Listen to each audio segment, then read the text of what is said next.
بەناوی خی گەورە میرەبان ئایزانم ساڵتان لەبێت خۆشحاڵم لاڵقەیشی نوی دەرو یاریگا دێمەلای ئێوە ئایزانم هەوڵە دەم لەگەڵ نزیک کۆتایاتنی یارەکانی جامی نەتەوەکانی یاساکە قۆناغی یەکەمی بە کۆتات و یارەکان بەرەو ڕکابەریە بەهێزەکان دەچن کە قۆناغی دوم و دواتر چارێکی کۆتایی پاشان چارگوشەی زێڕین و یاری کۆتایی بەپێویستم زانی لەم بەرنمەیەدا بە وردی باسێک لە هەڵبژاردەی عراق ئەو پێگاتی هەڵبژاردەی عراق هەرواتیمی هوەری ئیتیحادی عراقی باس بکەم لەگەڵ کەسێک کە هەم ئاشنایەتیە بێ لەگەڵەوە هەڵبژاردەوە هەمیش پێشتر خۆی یاریزانی هەڵبژاردەی عراق و لەگەڵ تیمەکانی هەڵبژاردەی عراقا بەشداری کردو و ئێستش لەگەڵ تیمی کچانی هەڵبژاردەی عراقای بۆی بە خۆشحاڵیەوە بۆم بەرنمەیە میوانداری مامۆسای بەڕێزم مامۆستا سەلام عومەر یاریزانی پێشووی تۆپی عراق هەروەها مامۆستا لە پەیمانگای وەرزشی لە هەمان کادا ڕانەری کچانی هەڵبژاردەی عراق مامۆستا گیان سپاسی ئامادەبوونی مەمنونم سپاسی قەناتەکەتانە سپاس مەمنون زۆر سپاس مامۆستا گیان ئەمێ سەرەتا بەوە دەست پێ بکەم تۆپی پێی عراقی بارودۆخی ئێستاە کە ئێستێمە لە ساڵی 2019 بابزانین تۆپی پێی عراقی لە چ بارودۆخێکە لە سەر جەمڕۆکانەوە هەم لە ڕووی کوالیتی یاریزان مواصفاتی یاریزانی هەم لە ڕووی بەڕێوەبردننی هەڵبژاردەکە تا چەند تۆپی پێی عراقی لەگەڵ گەشە سندنی تۆپی پێی جیهانیە گەشەی سندووە. بسم الله الرحمن بداية سپاسی تۆ ئەەکەم سپاتی قەناتی تۆ بداية باسی ئەەکەین وەکو چۆن ئەزانی ئەم تیپە باشە ئەو خراپە ئەو هەڵبژاردننی باش ئاستی بەرز بوو ماوە ئاستی خۆی خۆتەزانی شەڕ و ئەم فترەیە عێراق بە دەورێک ڕۆشتووە قورس بوو بە داعش و غەیری داعش و شەڕی پێشەوە ئەمریکا ئێستا ئەبینی باشتر بوو وەکو بە ڕووی عەقلی ئەو جەستەیی ڕووی دەرونی باشترە دەوریمان باشترە دەوری عێراقی مشکلەکەمان ئێمە چییە کاک حەمە مشکلەکەمان دەوری عێراقی دەوری باشت هەیە تیپێک دروستەکەی باشە ئەساست باشە ئێمە تا ئێستا نەدەوری لاوانی باش لە دەوری عێراقی هەموو عێراق باسیەکەین حتا زمنی کوردستانیش نەدەوری لاوانمان هەیە باش لا دەوری بەراعممان مناڵەکان باشە لا دەوری ناشئینمان باشە ئەوە مشکلەیە تۆ ئەوانە ئەساسی بۆ پەروەردەی تیپێک ئەو هەڵبژاردنێک باشە سەیریکە ئێستا مقارنە ئەەکەین دەوریمان لەگەڵ دەوریەکانی تر دەوری قەتەری ئەو دەوری سعودی ئەو دەوریەکانی تر ئەبینی ئەوانە باشتر لە ئێمە سەبەبەکەی چییە ئەساسیان باشە تا ئێستا یابان بڕۆ کۆریە سەیری کۆریە و یابانە تا ئێستا دروستەکان تیپێک بۆ 2022 بۆ کاسی عالەم لە قەتەر قەتەریش ئێستا دەوریان هەیە منەظەمەیان هەیە منەظەمەی سپایەرە ئەو سپایر ئێستا دروستەکە بۆ پەروەردەی ئەو مناڵانە بۆ یاریەکانی داهاتوو ئێمە ئەوە ئەساسەکە بەس ئێمە تا ئێستا کوالیتی هەڵبژاردننی عێراق ئەو ئەساسی یاریزانمان ئێستا من بەڕای خۆم باشترە لە پێشی 2 ساڵ 3 ساڵی پێشەوە یەکەم سەبەبەکەی چییە یەکەم ئیحتیمام بە یاریزان عەقدی یاریزان باشە دەوری هەیە لە دەوری عێراقی وەلەو دەوریمان ئاستی تۆ پێویستە بە حەق دەوریمان ئاستی ئەو ئاستە نییە ئێمە من یاریم کردووە لە دەوری عێراقی لەگەڵ زەورا و شورتە و تەلەبە و جەویە ئەو دوو چوارتی بیاریم کردووە لەگەڵیانەوە و یاریزانمان باش بوو ئەو ئاستە لەو کاتە لە هەشتاکان و نەوەتەکان یاریزانمان هەبوو بەخوا ئەتوانی ئێستا لە دەوری ئینگلیزی یاریەکە بەبێ مجاملە هەریازانمان هەبوو ئەتوانی وەکو لەیث حسێن و حەبیب جەعفەر و ئەوانە ئەتوانن لە دەوری ئەوروپی یاریەکەن ئێستا بە ئەو مقارنە ئەەکەین ئێستا لە ئێستا وەڵڵا ئەتوانین لە دەوری ئەوروپی یاریەکەن ئەحمەد ڕاضی حسێن سەعید پێشی ئێمە دوایی هات جیلێک تازە جیلی 2007 ئەو جیلە یعنی ئاڵتونی یعنی هەندێک یاریزان هەبوو سەبەبەکەی چییە سەبەبەکەی دەوری عێراقی نییە من بەڕای خۆم دەوری ئەوروپیان هەموو یاریزانی تقریبا 11 یاریزان 12 یاریزانی یاریەکەن لە دەوری دەرەوە عێراق بە حکمی شەڕی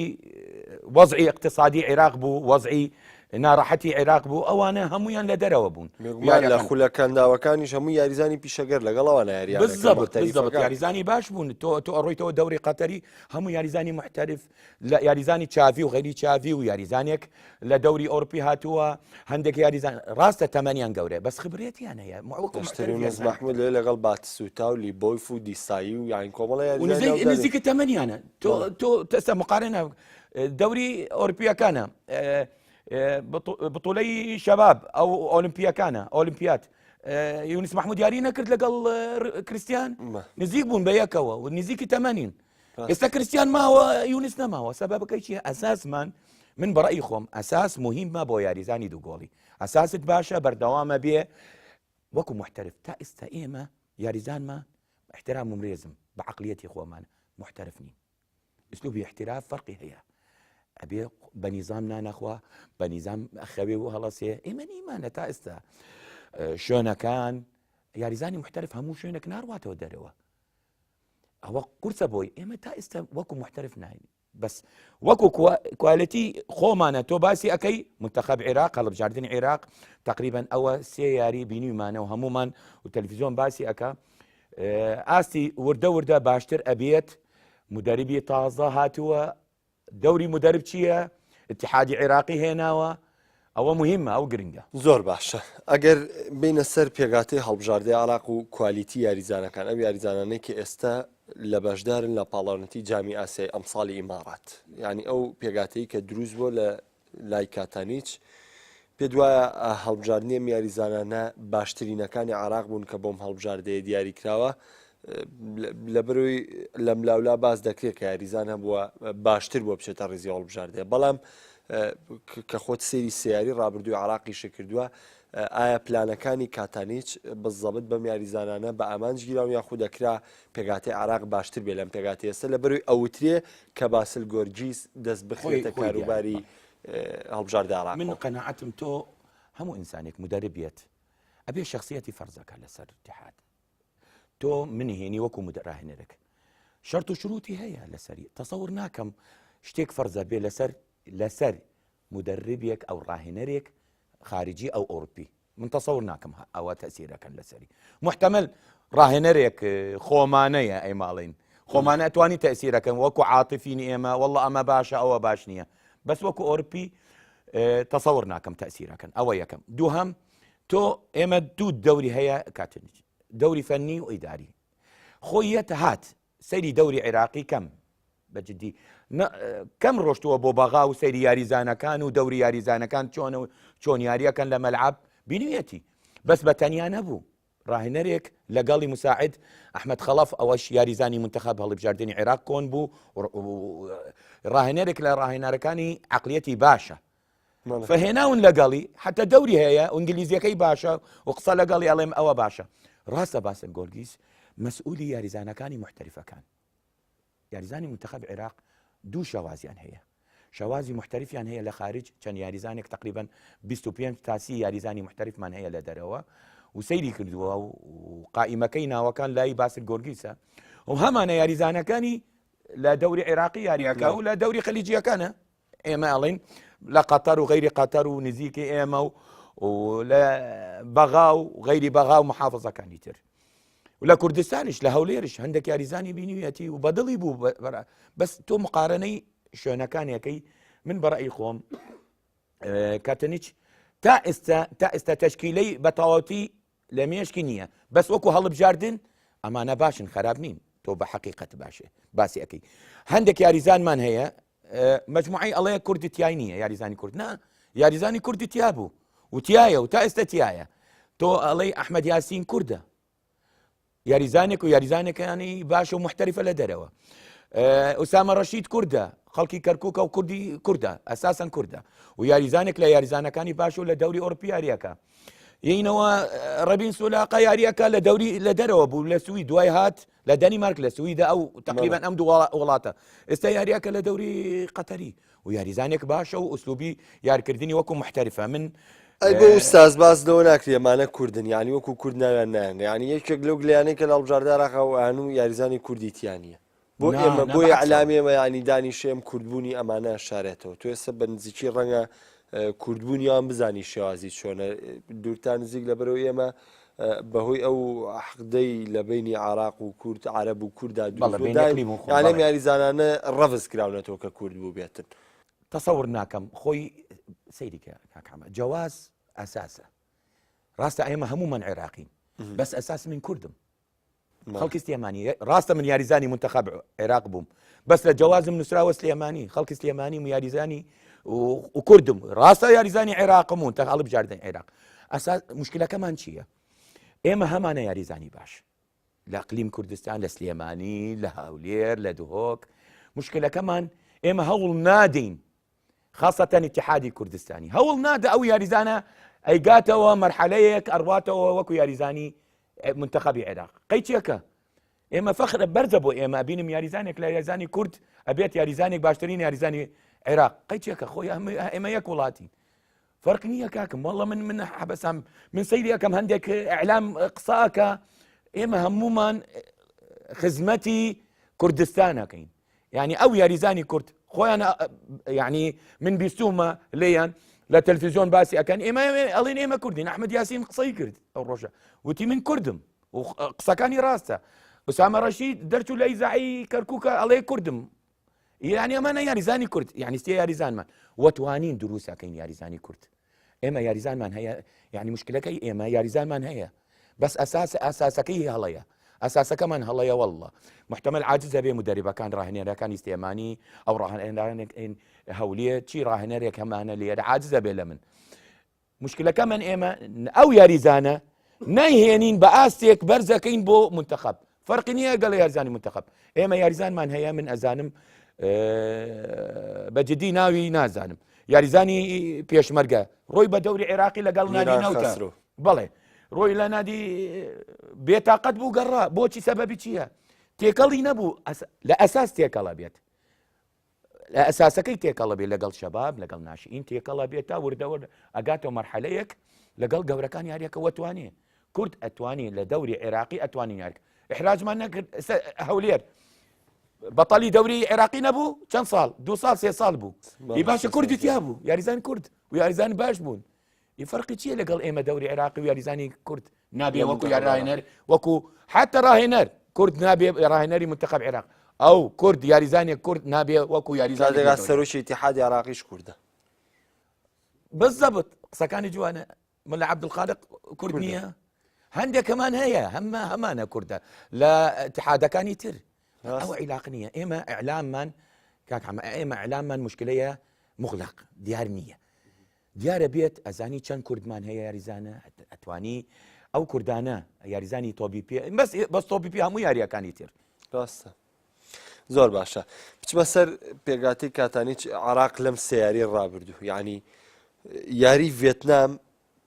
عێراق بە شێوازێکی خراپ دەرکەوە ئەنجامەکەی 3-2 لا کردەوە بەڵام یاری یەمەن باشتر بوو دواتر یەمە سەر یاری ئێران کە چ زڕوفێ لە یاری ئێران ڕوویە بەس ئەگەر باسی دویاری سەرەتای عێراق و پلانی یاریکردنی کاتانیش بکەین چی لە عێراق گۆڕی ئایا چی زیادەیەشی یابوو بە عێراق کاتەنیش بدایت قساکەین لەسەر کاتەنیش هات تقریبا ئەوە 5 مانگ وەڵڵە 5 مانگ لەگەڵ منتەخەبی عێراق هات سەیری هات بۆ بەغا و سەیری یاریزانەکان و سەیری ڤیددیۆ چەند یاریزانمان هەیە ئاستی یاریزانی محتەریفەکانمان مەجموعە هێنا بوتوڵەی ڕوباعی عێراق و سعودیە و ئەرجەنتین و بەرازیل ئەوە دەوری هەبوو بۆ ئەساس دروستبوونی تیپەکەمان و تەکتیکی یاریمان بوو دەست پێ کرد بالضبط تەکتیکی یاریەکانمان لەو بوتوڵە 3-4 بالضبط یاری کرد لەگەڵ ڤێتنام ئەو ئوسلوبە یاریکردمان بەس ئەم پلانە بە یەک ڕۆژ 2 ڕۆژ نییە بە 1 مانگ 2 مانگ ناتوانێت ئێستا هەموو ئەوروپا یاریەکەن بە ئوسلوبە خۆی بە ئوسلوبی استحواذی ناوڕاست یعنی وەرگرتنی ناوڕاست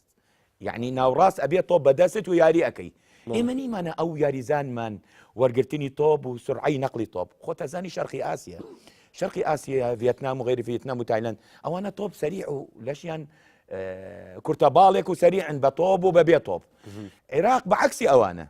عێراق دائما قورسە لەشیان تۆ بینیت دائما نزیکی ئێران و عێراق یەک ئاستن یەک مستەوان لە کاتی یاری فدائما لا ياري يكم ياري قرسایەتی یاری دائما بدايەتی یاری ئەو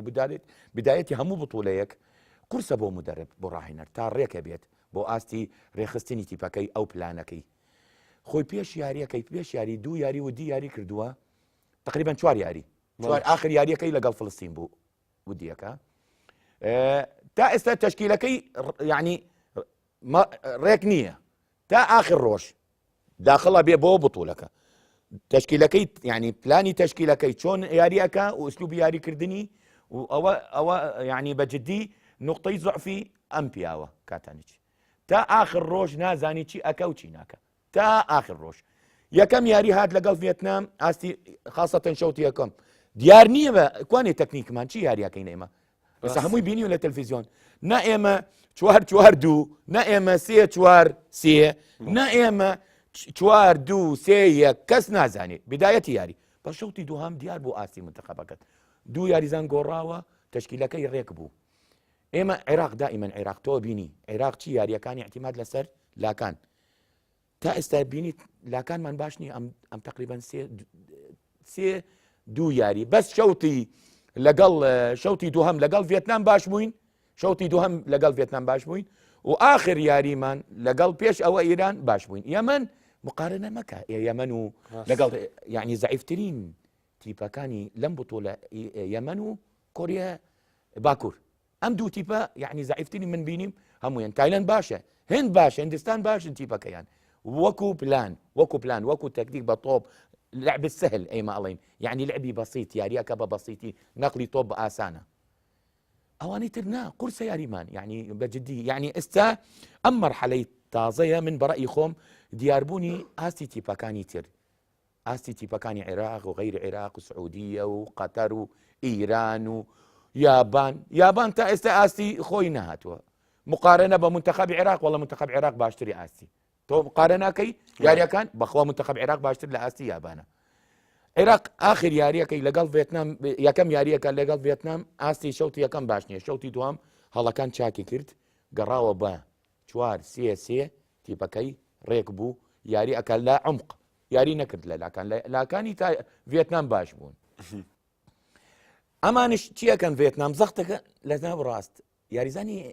ئوسامە ڕەشید ئەو کاتە یاری کرد بدایەتی یاری ئوسامە ڕەشید کوردە 3 کورد یاری کرد لەم بطولەیە ڕێبین یاری کرد ئوسامە یاری کرد لەگەڵ ئەحمەد یاسین یاری کرد بەس ئوسامە تەبیعەتی ئوسامە نابێ بەو یاریەکانە دائیمەن محتمل ئوسامە لە یاری ئێران من بەڕەئی خۆم یاری دیارە بێت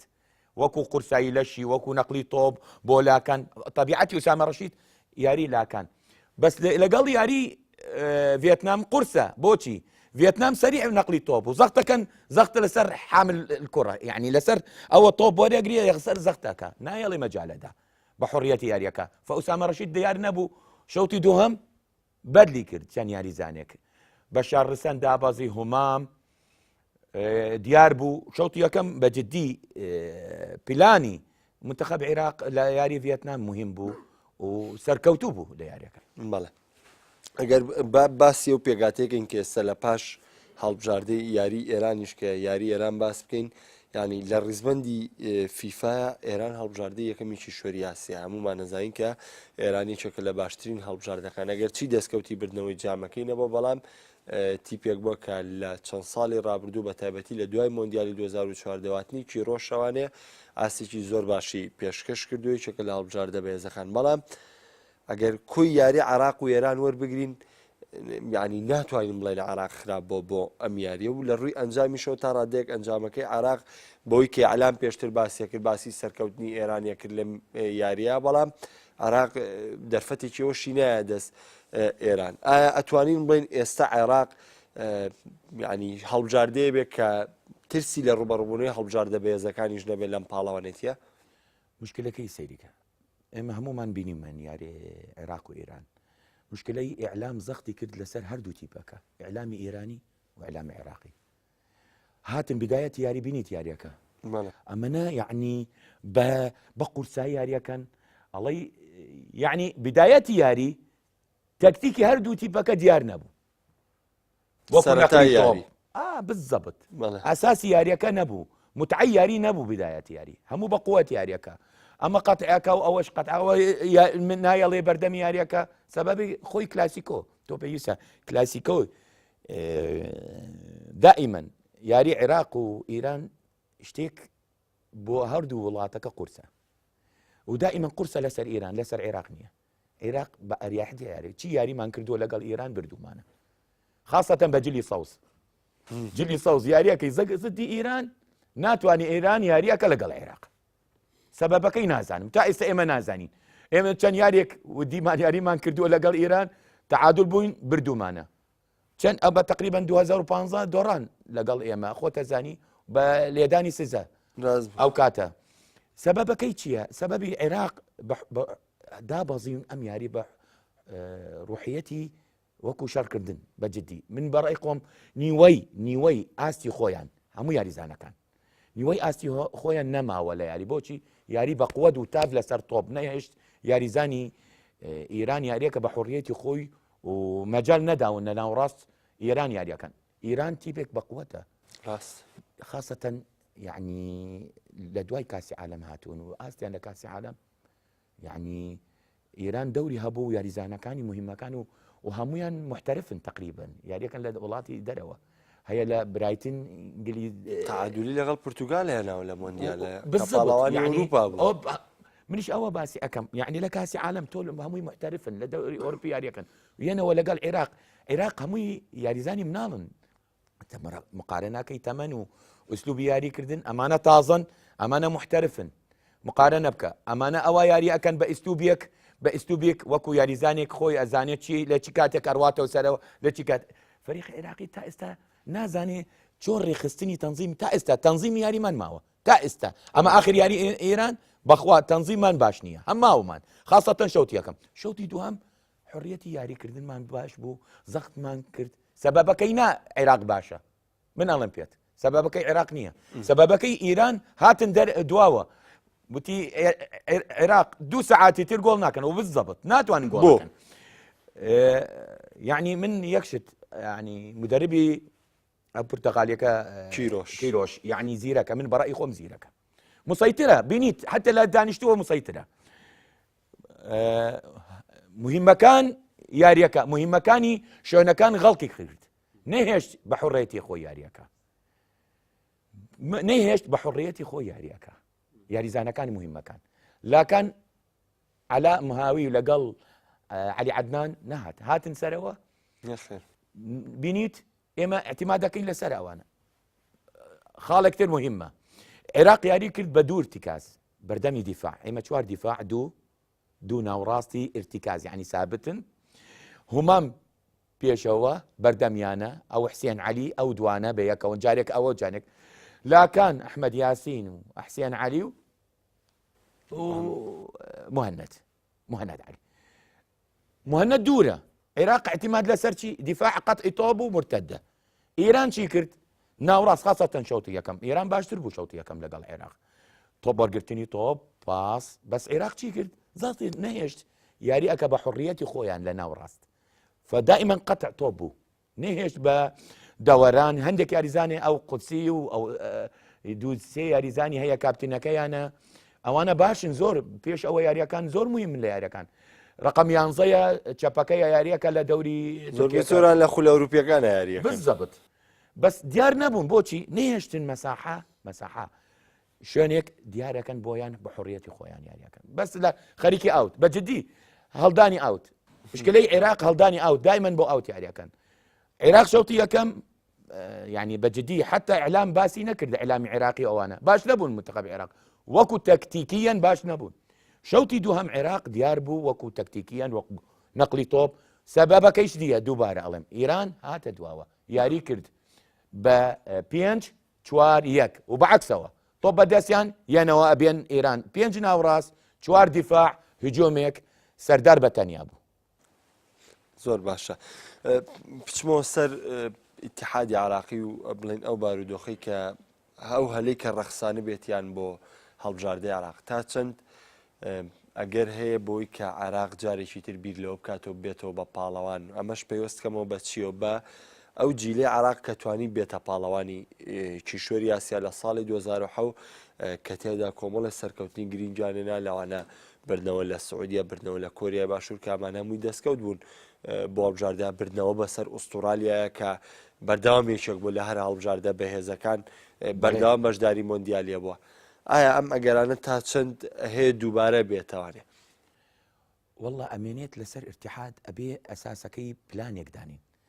تۆ بەبێ پلان ناتوانێت ڕۆیتەوە لە هەموو شوێنێکە ڕۆیتەوە. مەبەست میانی فەرق و جیاوازی لە بینی ئەو جیلێ عراق کە لە ساڵی 2010 چۆن ئەو دەستکەوتەی بەرهەمێنە ئەی چۆن ئەگەر هەیە کە بیێنێتنەوە ئێستا؟ یعنی من ئەڵێم پلانەکەی پێشەوە پلانەکەی یاریزانەکانی خۆی بە فتڕە ئێمە ئەڵێن یاریزانێک دروست بووە. عەدنان حەمەد ئەڵێ تیپەکەی خۆمە من دروستم کردووە. ڤێرە ئەڵێ من دروستم کردووە. خۆی بۆرە مدەریبێک خۆتە زانی سربی بوو ئەو مدەریبەکانی مهمەکانە ئەو تیبە خۆی دروستی کردووە لە منتەخەبی شەباب هێنا بۆ منتەخەبی ئۆلمپی بۆ منتەخەبی یەکەم دوای عەدنان حەمەد هات وەرگرت ئەو تیپە دروستی کرد و ڕۆشتن بۆ بتوولەکە پێشەوە بتوولێک پێشەوە. دوای ئەوە ئەم تیپە ئەساسەکەی باشە لە شەبابە لە ناشئین عەفوو لە لاوانە دوای هات بۆ پێشەوە منتەخەبی عێراق. یعنی ئەساس بەردەوامە هەنگاو ڕۆشت. ئێمە تا ئێستا ئەو منتەخەبەکەت تقریبا 3-4 یاریزانی ئەتوانی لە دەوری لە شەباب لاوان یعنی 18 ساڵ ئەتوانی لە لاوان یاریەکە مهند و غیر مهند ئەتوانی لە دەوری لاوان ئەتوانی 2-3 یاریزان ئەتوانی لە هەمانە یاریزانەکان یەکسەر یاری نەکردوون لە دەوری لاوان هاتن بۆ منتەخەب و ئەوە زەرەری زۆرە باش نییە من بەڕای خۆم بەس پێش ئەوە ئەساسی منتەخەبی عێراقەکە ئەساسەکەیان باشە وردو یعنی هەنگاو هاتن تا گەشتە ئەم مەرحەلەیە. ئەو کاتە پلان هەبوو پلانەکەی بوو ئەو کاتە من ئەزانم حسێن سعید سەرۆکی اتحادی عێراقی ناجی حمود نائیبە ملا عەبدولخالق بوو مالیە و ئەوانە من ئەزانم تا ئێستا من ئەوە بیرم بڵێ ئەساسیەکەیەتی معسکەریان باش نەبوو نە معسکەریان هەبوو لە شۆنی تەدریبیان باش بوو پارەیان نەبوو و ئەو ئاستا یەکەم بوون لە بتوولەی ئاسیا هەموو یاریەک شەڕ و دوای یاری شەڕ و بینی یاریزانەکان بوو یعنی ئەوە یەکەم جار باسی یەکەم لە ئەعلام و باسی کراوە ئەعلامی عێراقی. ئێستا پلانەکە هەمووی باشە سەیریکە ئێستا پلانی اتحادی عێراقی مەرحەلە لەگەڵ ئەو کاتەنچ داوای معسکەرێک 2 معسکەر بوو لە قەتەر بوو پێش ئەوە و دوای لە هەولێر پێش ئەوە سەفەرەکان دوایی ڕۆشتن بۆ قەتەر پێش ئەوە دوای بە هەفتەیەک ڕۆشتن بۆ ئیمارات معسکەرێک پێش بتوولەکە هەمووی ئەمە دەوری هەیە چەند یاریمان کرد بتوولەی ڕوباعی 4 تیپ ئەرجەنتین و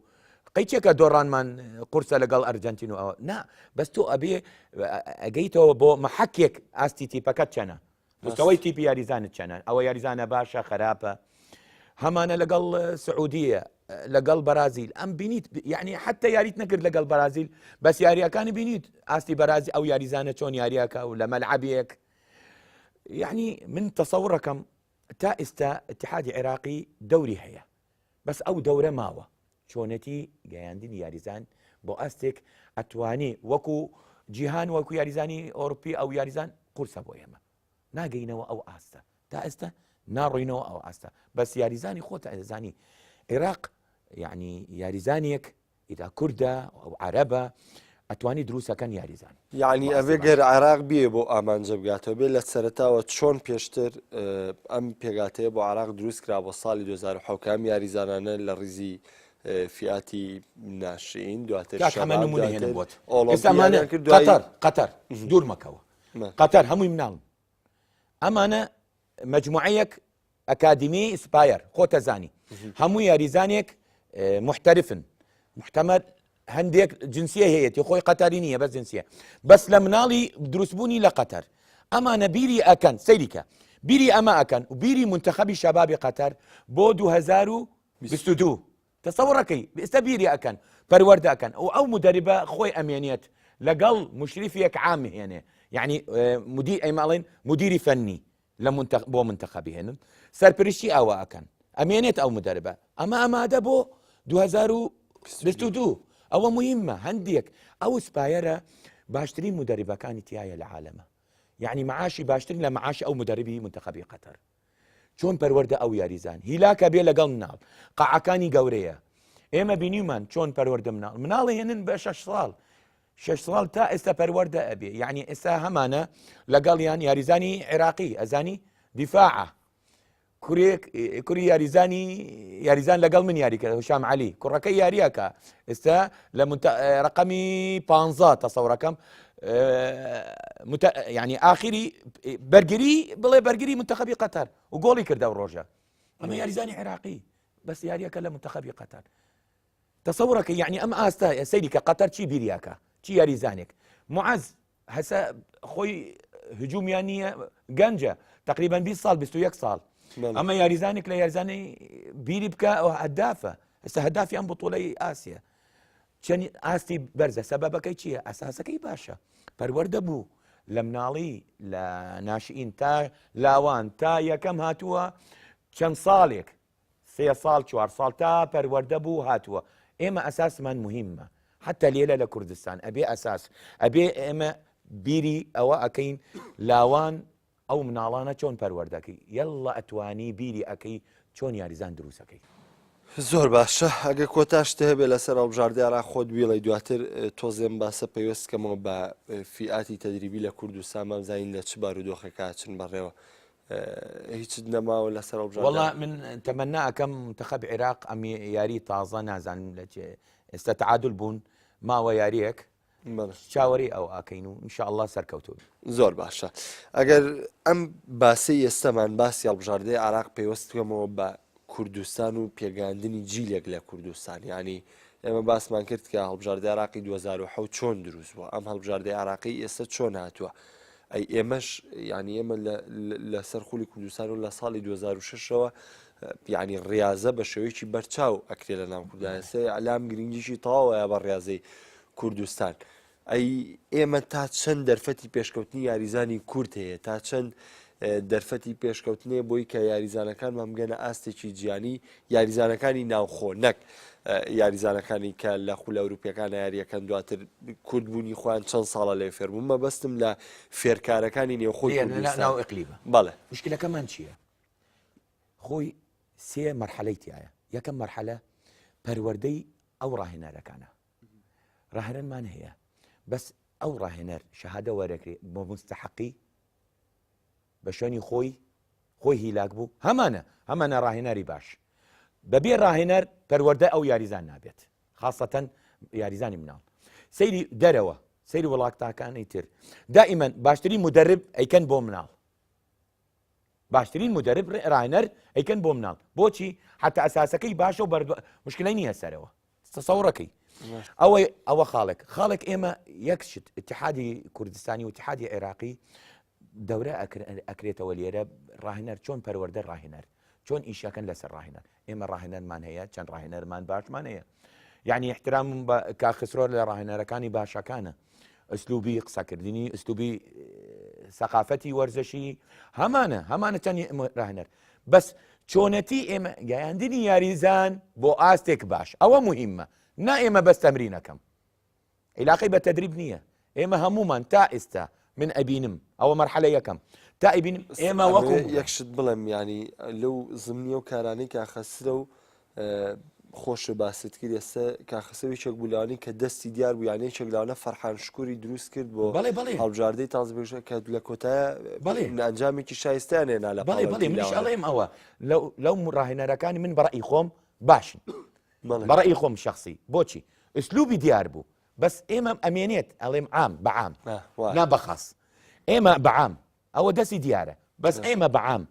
چۆن گەیاندنی یاریزانێک بە ئاستی هەڵبژاردننی عێراق مەڵێ دەرەوە عێراق باسی عێراقەکەین چۆن هەڵبژاردن چۆن ئەوە دروستەکەی چۆن ئەوە پەروەردەکەی بە ناحەیە وەکو محتەرف ئەکەی وەکو محتەرف ئێمە تا ئێستا ماوەمان لێرە مشکلەکەمان هەیە ڕاهێنەرەکان ئێستا هەموو دەورەیەک سی ئەو بی ئەو ئەی لێرە کراوە هەموو دەورەکان بۆ ڕاهێنەرەکان ناوەڵڵە کەم نییە من بەڕئی خۆم اتحادی کوردستانی باشە بەوە ئەمێنێت چییە چۆنێتی ڕێخستنی تیپەکان دەوری مناڵەکان بەبێتە زویر وەکو دەوری عێراقی نابێت هەمووی تەزویرە و تەزویر نییە ڕێخستنی ئەو مناڵە ڕاهێنەرێک باش بۆ مناڵە عیلاقەی نییە بەوە یەکەم بیری تیپی یەکەم ئێستا نادیستێمانی بە تەمای من بیستومە لاوان و مناڵەکان پەروەردەکەن ئەوە مهمە بەڕای خۆم زۆر مهمە زۆر گرنگە پەروەردەی ئەو مناڵە مەجموعەی ئەکادمیەکانی کراوە لێرە لە ستێمانی ئەکادمیای نادیستێمانی ئەکادمیای خۆم ئەکادمیای تیپەکانی تر نادیای ئاشتی ئەکادمیە مهمە ئەوان هەمووی ئەکادمیە ئەوە چییە پەروەردەی منە بەس دەوری ڕاهێنەر مهمە دەوری ڕاهێنەر مهمە دەوری ڕاهێنەر چۆن پەروەردەکەی بەبێ ڕاهێنەر سەرکەوتوو نابێ تەمرینەکان چییە چی سفادە مناڵ ئەوە گرنگە بۆ پێشکەوتن تەمرینی مناڵ جوازی مرحلە فەرقی هەیە من یەکسەر هێنم دوو گۆڵی ئێمە تا ئێستا ئێمە من بینیم هەموو احترام ڕێزم بۆ مەجموعەی ڕاهێنەر لە تەمرینەکانی نادیەکان مەڕۆ دوور یەکسەر ئیحما و دوو گۆڵی باشە بیخوێنە تیپی بەرامبەر چی یاریەکە من چی ئەەکەم تیپی نادیەکان فێر بە بڕۆ سەیری نادیەکانی ترچی ئەەکەن عیبنیە پرسیارەکەی ئێمە نیمانە ئەوە یعنی بەجددی ماومانە تا ئێستا ئێمە وەکو ممەڕن مدرب فەرقی هەیە ممەڕن هەموو دانێک ئەتوانی تدریبتوانین بڵێن ڕاهێنەران هۆکارن بۆی کە یاریزانی کورد نەگەیشتوێتە و ئاستا بەڵێ ماومانە ئێمە تا ئێستا ڕێز و احترام بۆ هەموو ڕاهێنەرەکان هەموو برادری خۆمن و محتەرەمن بەجددی یعنی هەندێک ڕاهێنەر هەیە احترام و ڕێزی هەیە و هەمویان یا ڕەبی سەرکەوتۆ بن من حەزەکەم دائما سەرکەوتوو بن بەس مشکلەکەمان ئێمە دروستکردنی یاریزان بەم وڵاتە مهمە چۆن پەروەردە مناڵ دوورخستنی لە هەندێک شتێک دوورخستنی من بەڕای خۆم کافتریە و غێری کافتریە ئەم یاریزان بەخوا هەمان یاریزان کاک حەمە یاریزانمان هەیە بەس یاریەکە دوای یاریەکە ڕاتۆ کافتریە دانیشە و بۆ تەزانی مجتەمەعی خۆمان چۆنە ئیستحالیەن مجتەمەعی ئێمە ئەوە قورسە بۆ یاریزانی خۆمانە ئەبێ وعی سەقافی ناباز بەس وعی یعنی فکری ئەبێ دەرونی وەرزەشی علمی ئەوە مهمە بۆ ئەو یاریزانە حتى پەروەردە یاریزانمان هەیە ئەوە ئەیگاتەوە مەرحەلە تەسەوڕەکەی خاصەتەن یاریزانی کورد بەخوا یاریزانمان هەیە باش و زۆر باشە ڕانەران هەوڵ بن کە لە داهاتووە ئێمەش بۆ بگەین کە یاریزانی کوردمان هەبێ ئەگەر باسێک لە کارەکەی خۆت بکەم لە ڕێزی هەڵبژاردەی عراق لەوەی کە ئێستا ڕانەری تیمی کچانی هەڵبژاردەی عراقی بارودۆخی تیمی کچانی هەڵبژاردەی عراق لەکوێدا لەبەرەوەی زۆرێک باسەوە کە ئێمە تیپی تۆپی کوڕانمان بە واستەی ئێستا کشانمان دروست بێەوە بەرەو خراپترە چ یاخود ئەنجامیان باش نابێ با بزانین ئەو هەڵبژاردەیە چۆن هەچن مەڕێوە تیپەی منتەخەب عێراقی ئێمە ئاخر بوتوڵە بەشداریمان کرد لە تاجیکستان بوو و ئاستمان بەجددی وەکو ئاستی ئێمە باشتر لە پێشەوە ساڵەکانی تر بە نەتیجە کۆن دۆڕانمان زۆر قورس بوو ئێستا تقریبان بەس منتەخەبی ئوردن بوو ئوردن لە منتەخەبەکانی باشەکانی تا ئێستا و چەند یاریزانێک یاری ئەکە لە دەوری ئینگلیزی بەس ئەمانە باشن ئەوانەی تر وەکو نزیکی خۆمان وەکو ئێمارات وەکو قەتەر وەکو ئاستی کچان باسی ئەەکەم ئاستی کچانمان تا ئێستا نەگەشتۆ مەرحەلەی باشە خاصەتەن ئێمە ئەساسی منتەخەبی عێراق کوردە هەژدە یاریزانی کوردیتیایە منتەخەبی عێراقی کچان هەژدە یاریزانی کوردیتیایە ئەوانی تر هەمووی لە بەغا و محافزەکانی ترە تقریبا 5 ئەو 6 یاریزان یعنی سەیریکە یعنی یاریزانی کورد یاریزانی باش و هەمانە یاریزانی چاک هەم ئەگەڕێمەوە لەسەر مەوزوعی ڕاهێنەری و چۆنی پەروەردەی یاریزان تا ئێستا ئێمە حەزەکەن یاریزانێک بە حازری هین منی چەند ڕاهێنەرم لێرە بووم لە نادی ئەفرۆدێت بووم لە نادیەکانی تر بووم لە دەوری عێراقی دوو نادی ڕاهێنەر بووم لە هەڵبژاردن ئێستا لە منتەخەبی عێراق یاریزانەکانمان ئێمە حەزەکەین بە حازری دروست ناکەین پەروەردەی کچ جوازی هەیە و فێرکردنی کچ جوازیە لەگەڵ کوڕ فەسلەجیەن یعنی جەستزیەن خۆتە زانی تەبیعەتی هەڵس و کەوتی جوازیە لەگەڵ کوڕ یعنی هەندێک حاڵەتێک دەرونی فەرقی هەیە لەگەڵ کوڕ زۆر پێویستە بە ڕاهێنەرێک تەحەمولی هەیە تااقەتی هەیە حتى ڕێخستنی ئەو تیپە لێن کچ یعنی بە لەحزەیەک گۆڕانکاری کوڕ نییە کوڕ ئەو تەبیعەتی نییە فپەروەردەی کچ ئەو تەمرین بە کچ قورسە تا ئەگەیتەوە مەرحەلێک تەسەوڕەکەی ئوردن ڕاهێنەری پلانی هەیە ڕاهێنەری پلان ڕاهێنەری بەدەنی هەیە یعنی جەستەیی ڕاهێنەری دەرونی تەسەوڕەکەی ئێمە نیمانە یعنی ئێمە ڕۆینەوە بتوولەیەک کەسمان نییە بەس مدەربی لیاقا نیمانە تەسەوڕەکەی ئێمە چەند بتوولەمان مدەربی ڕاهێنەری حالەی نەفسی مهمە بۆ کچ فەرقی هەیە خۆتە زانیە خاصەتەن ئەبێ بە ئاستی کچەکە وەکو تەبیعەتی کچ و ئەزانی کچیە مشریفی تیپەکەمان کچە ناگاتەوە مەرحەلەیەک یعنی وەکو یاریزان بوو ئێمە دائیمەن ئەبین ئیداری نا ئەبێ مشریفی تیپەکە ئەبێت وەکو یاریزان بوو لێن معاناتی یاریزان ئەزانێ تەبیعەتی یاریزان ئەزانێ ئەڕواتەوە بە ئاست یاریزان ئێستا منتەخەب عێراق باسی گۆرگیس نیمانە یاریزان بوو یاریزانی منتەخەب هەڵبژاردنی عێراق و ئەزانی چی پێویستانە ئەزانی وەکو ئیداری چی پێویستمانە معاناتی یاریزان چی هەیە مادی معنەوی نەفسی ئێمە پێویستمان منتەخەب عێراقەوەیە هەڵبژاردننی عێراق تقریبا تا ئێستا من ئەڵمپێت هەموو یاریزانی کوردە حتى ئەساسی بووین یاریمان کرد دوو عەرەب بوو ئەوانەی تر هەشت یاریزان بوو کوردە لە تەشکیلەکە زۆر باش ینی گەشتبینی بۆی کە لە داهاتووە تیپێکی باشتر بۆ عراقی کچان دروست بێ بۆی کە بەمەرجە کاک حەمە ئەبێ بدایەتی ئەساسەکەی لە سفر دەست بێکین ئەوە حقیقەت ئەم بەرپرسیارەتەکەی بۆ تۆ ئەوە یەکەم بەرپرسی یەکەمی تاکیدە من یەنەوە ئەڵێ وەرە تۆ مەسئولی ئەم تیپە چۆن دروستەکەی ئەبێ 2 ساڵ 3 ساڵ پێش ئەوە مەجالە دەن پەروەردەی ئەو مناڵانە ئێمە ئەڕین بە ئاستی ئەو مناڵانە هێنین لە مناڵ لە مەکتەبەکان کۆن لە مەکتەبەکان بیریتیت دائما ئەڕین بۆ مەکتەبەکان پەروەردە ئەەکەین و تا وردەیتەوە هەیە لە گەڕک ئێمە کوڕەکان لە گەڕکی نهێنین و تا بێ بە یاریزانی ڕاستە باش ئێمە ئەبێ لە مەکتەبەکانی ئێستا من خەریکی ئەوەم مجموعی یاریزانم دروستم کردووە و خەریکی ئەوەم بە تەمەنی 12 ساڵ 11 ساڵ هەمە 6 ساڵم هەیە یاریزانی چاکش تا ئەبێ ئەوە بدایەت دەست بێکەین حتى دروستبوونی وەکو ئوردن 3-4 مەکتەبی هەیە پەروەردەی ئەم یاریزانەکانە علاقەی نییە بە ڕاهێنەری منتەخەب هەندێک تیپ یانی ئێمە تیپمان نییە یعنی تەسەوڕەکەی لە کوردستان 2-3 تیپ هەیە لە هەموو کوردستان 4 تیپ هەیە ئەو 3 تیپی کوردستانی کچانمان هەیە ئەوانەی تر لە دەوری عێراقی 2 تیپ یعنی 5 تیپ منتەخەب هەڵبژاردننی عێراق من بەڕێی خۆم زۆر قورسە و ناتوانانی دروستەکەی ئللا بە ئەساسێک چاک زۆر سپاسی ئامادەبوونی سەلام عومەر مامۆستای پەیمانگەورچی یاریزانی پێشووی هەڵبژاردەی عێراق هەروەها ڕاهێنەری هەڵبژاردەی کچانی عێراق سپاس دەکەم کە لەم بەرنامەیە لەگەڵ